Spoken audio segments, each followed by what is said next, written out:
Can somebody please find Kevin Owens and have a word with him? You don't see me, Simon Miller here at What Culture, walking down the street with a megaphone going, hey, who wants to murder a bald guy? Because, you know, it stands to reason somebody may come out and go, poof, and murder a bald guy, and yet Kevin Owens walking around going, Roman Reigns, I ain't scared of you. Roman Reigns, you ain't the head of the table. I am terrified about what's going to happen to Kevin Owens. But thankfully, it's not really my problem, and I'm just here to go through pro wrestling shows and give the good bits an up and the bad bits a down, which is what we're about to do right now. If you are brand new, it's basically a review show. I hope you have a good time. Let's up those downs for the recent episode of SmackDown.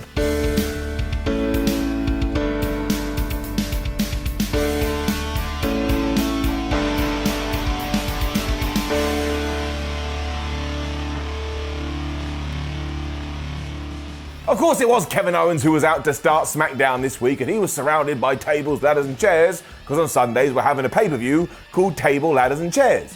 But given that TLC is meant to be devastating and it's really going to hurt you and oh my gosh, I can't believe it, who the hell goes out there and dresses it like this? Like, is it just a bunch of WWE officials going, oh, I can't wait till the weekend because this chair is going to level someone right in the head? It doesn't make any sense. But what does is this program, and it's getting up. KO kept calling Roman Reigns out, but he was nowhere to be seen, probably because he was at the head of a table somewhere, trying to get the chair just right, and this just made Kevin so mad. So he said, look, Roman, two things. One, you should tell your family not to watch this pay-per-view because of what I'm going to do to you, but also, I've told my family the same thing, because as far as I'm concerned, if I'm going to take that Universal Championship from you, I need to commit murder.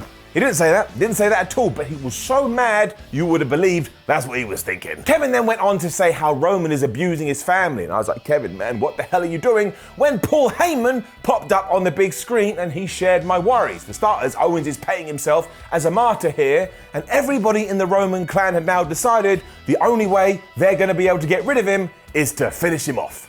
So essentially, they are actually gonna get him. This then turned into a weird game of kiss chase, just without the kissing, because Kevin Owens was done with this, so he stormed backstage to find Roman Reigns, and the whole time Adam Pearce was like, please, don't go in his locker room, we don't know what he's gonna do. He ignored that, but just as he tried to get in there, Roman Reigns' entrance music hit, and he started to walk his way to the ring. Now, very handily, there was a TV screen right outside of Roman Reigns' locker room, so Kevin Owens had to assume that weird position that all WWE wrestlers do when they are watching TV, and if you are now saying to yourself, why would he watch the screen and not run to the squared circle, given that he was looking for Roman Reigns? I don't know what to tell you. As ever, Roman Reigns was happy to forget all of this as long as Kevin Owens accepted that he was the tribal chief and also that he was the head of the table. And you know how this went down. Out came Kevin Owens and he got absolutely wrecked by Jey Uso.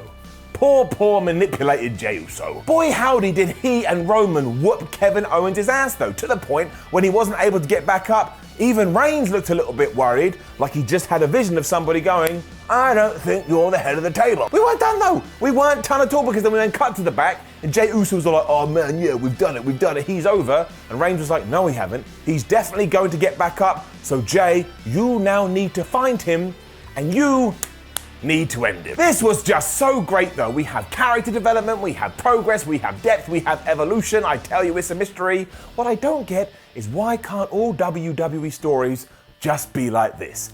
It is flippin' faboo. Just to remind that you were watching WWE though, actor Clark Duke was then telling us about the following match. Now the reason for this is that he's gonna host a Slammy Award over the weekend, but I tell you, this was the equivalent of someone just smashing me over the head with some kind of weapon when I came up all doozy magoozy and didn't know what the hell was going on. This just came out of nowhere, and nobody else did this throughout the evening. It was just Clark Duke. It did serve as the lead into Dolph Ziggler and Bobby Roode taking on the Street Profits for the SmackDown Tag Team Championships. I actually thought the WWE may bump this to the pay-per-view. They didn't, and it was mighty fine.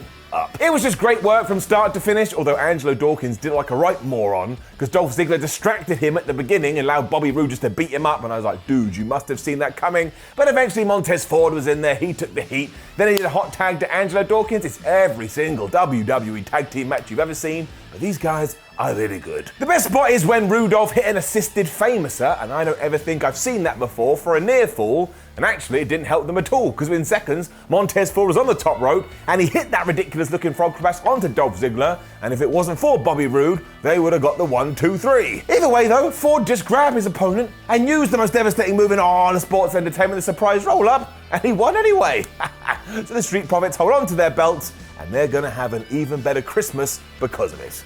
Not so much for Bobby Roode and Dolph Ziggler. And in case you don't watch Raw Ups and Downs 2, we have officially retired the roll-up board, because we got to 100, I've proven my point, we don't need to run it into the ground. But if you do want to carry it on at home, I came up with this handy little guy. Of course we're not going to do that. It's not an arts and crafts show. I mean, if you did actually go get a pencil in those minor seconds, you are a little bit strange. Also, all you gotta do is draw a board. It will take you around about 9 seconds. There was a really weird part after this, because Dolph and Bobby went and yelled at referee Charles Robinson, who just stood up for himself and started yelling back. So they look like a couple of goofs, and I have no idea what the future holds. But good for you, referee, finally, one of them standing up for themselves. The long beatdown of Kevin Owens then continued, and in fact it was so bad, it made my brain go, well, maybe he's gonna win at the pay-per-view, even though surely there's no way that's going to happen. But he was backstage with Adam Pearce going, why won't you listen to reason? When Jey Uso popped up again, and I tell you, just destroyed him with a steel chair. Jey also shouted at Kevin to just stay down, and then he got a gun out of his pocket, and he shot him in the head. I mean, obviously that didn't happen, but it may as well have done, and if you think this is done, my word, you have absolutely no clue. An interview with Bianca Belair followed this. She said that she is sick and tired of Bayley talking about her. And I was like, oh my gosh, yeah, what a bind. But they are going to have a match later, and she's ready, because she's the bestest, and all the other ESTS. Let's then back to random things happening on SmackDown, because it was Billie Kay and Tamina, and I do wonder who is meaner, taking on the Riot Squad. So now what we're doing with Billie Kay is she is just going to cycle through tag team partners, even though she already had a pretty decent tag team partner known as Peyton Royce. I didn't get this at all, down. Tamina was also meant to be a surprise, so beforehand you had Liv Morgan and Ruby Riott trying to guess who it was going to be, and one of their guesses was Sarah Jessica Parker.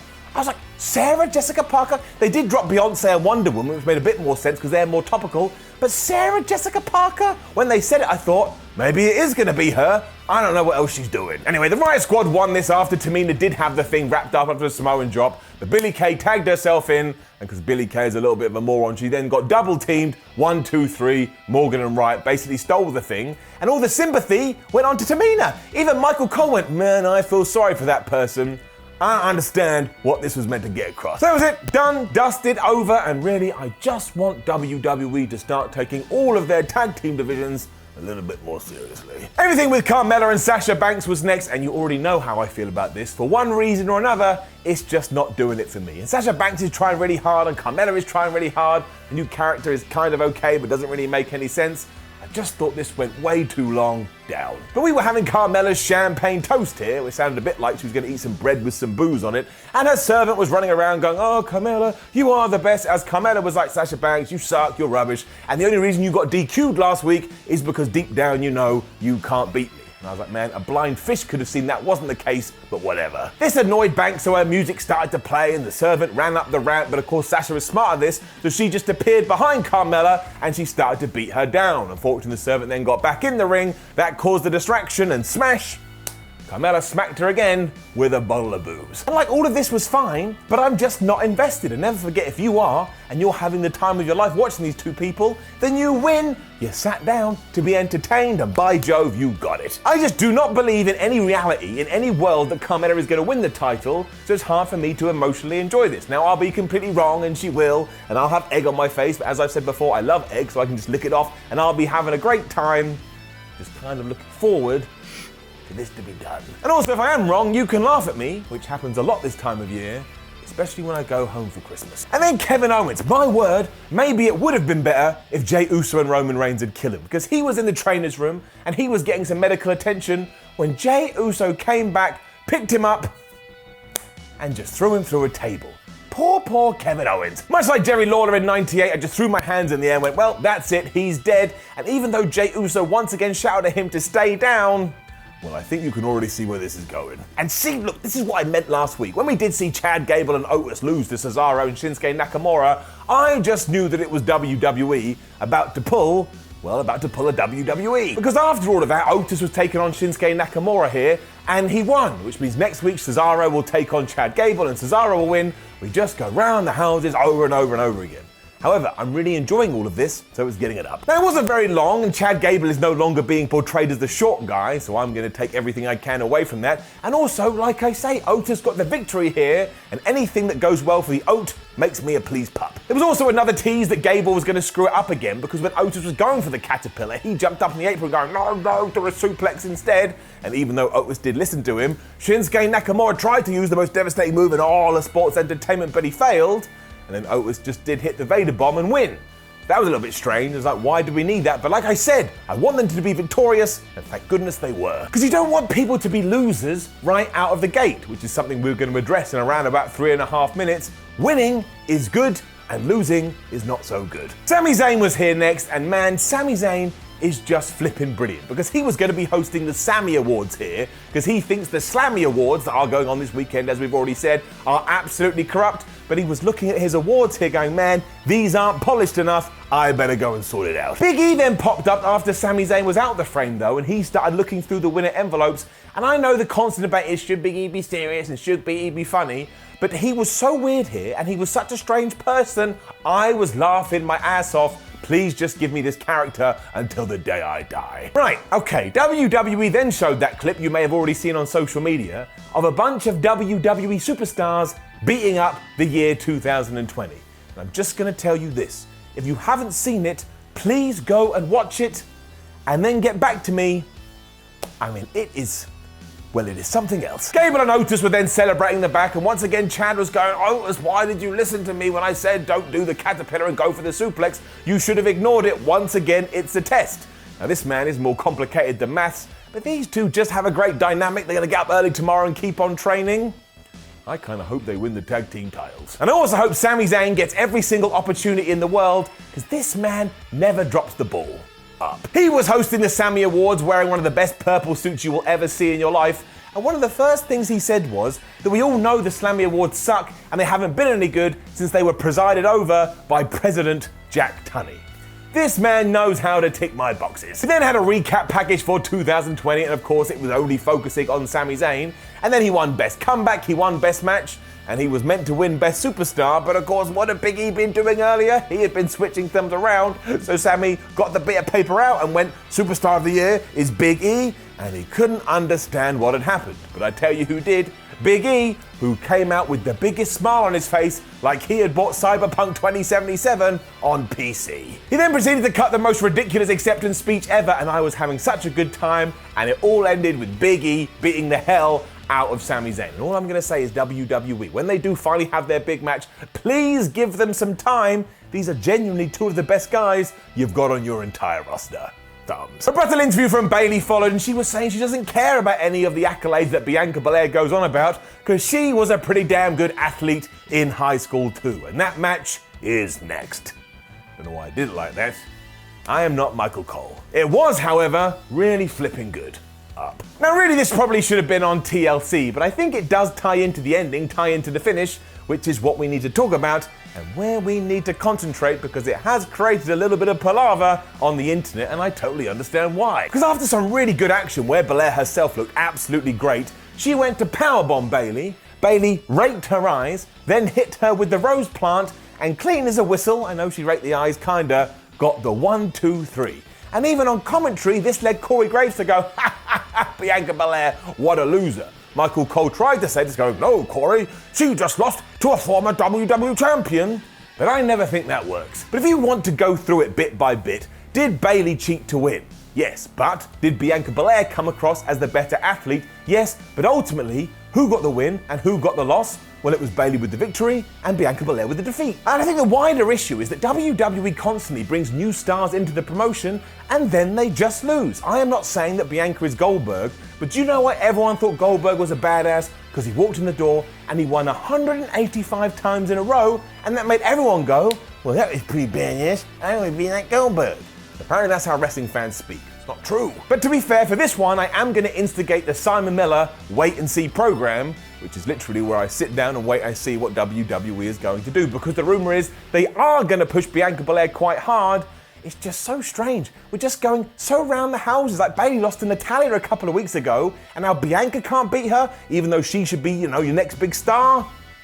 Makes my bald head very confused. However, great match. I suppose the key to the whole thing is consistency, which is what WWE has in droves when it comes to Paul Heyman, Jey Uso, Roman Reigns, and Kevin Owens. It was our main event segment, and it's getting it up. Because Roman and friends were back in the ring, and Reigns was really confused because of what had just happened with Bianca Belair. No, that's not true. What he was confused about is that Kevin Owens has a grand opportunity here to take on the Universal Champion, and he's squandering it because he keeps being a dick. KO didn't care though, and he still came down to the squared circle, even though he came across like a guy who had been in a car wreck and then flubbed me sideways, flipping Nora. Somebody give me a towel so I can calm down. Roman Reigns and Jey Uso gave him the beating of a lifetime, to the point, to tie into the theme of this week's episode of Ups and Downs, I thought he could be dead. I mean, he got hit by a chair, he got thrown through a table, not once but twice, maybe even thrice, and then they just got all of this rubble and they buried Kevin Owens in it. And if you don't think that was some kind of signifier, well, you're wrong. They all left when Kayla Braxton tried to interview them in the back, even though the police should have been waiting there to arrest them. And then we cut back to the ring, and Kevin Owens started to stir like some kind of undead zombie. He sat on a chair, he got a microphone, and he said, Roman, the only way you're going to be able to defeat me at Sunday at the TLC pay-per-view is if you kill me. And I was like, man, this is some good shit. This is just great. I mean, it's just great. The Rangers are psychopaths. Kevin Owens is the most sympathetic babyface in the world. He really should be winning the Universal Championship on Sunday, but I can't see it happening. But it doesn't matter, because you took my plug and you plugged it in. And maybe this is reverse psychology, because a week ago I was like, there's no way Roman's gonna lose. But now I kind of believe KO may pull it off. I mean, I still don't think he will, but look at me, I am confused. Flipping great go-home angle, and one of the best that WWE has done in a while. This brought us to the end of this week's SmackDown, and overall, it was a really good show. Even the stuff that didn't tick my boxes, like Sasha Banks and Carmella, still wasn't terrible. It still got something for someone. What a great way to make you go, hey-ho! You should watch the pay-per-view. Is getting it up. Now, don't forget to leave a comment below and let us know what you thought about last night's show. Like the video, share the video, and subscribe. Head over to whatculture.com, read yourself some articles, follow What Culture on Twitter at WhatCultureWWE, and watch more videos here on What Culture Wrestling. My name is Simon from What Culture. Thank you very much for joining me, and of course, come back Monday around about 2 p.m. GMT. We will up those downs for the last WWE pay-per-view of 2020. What a crap year it's been.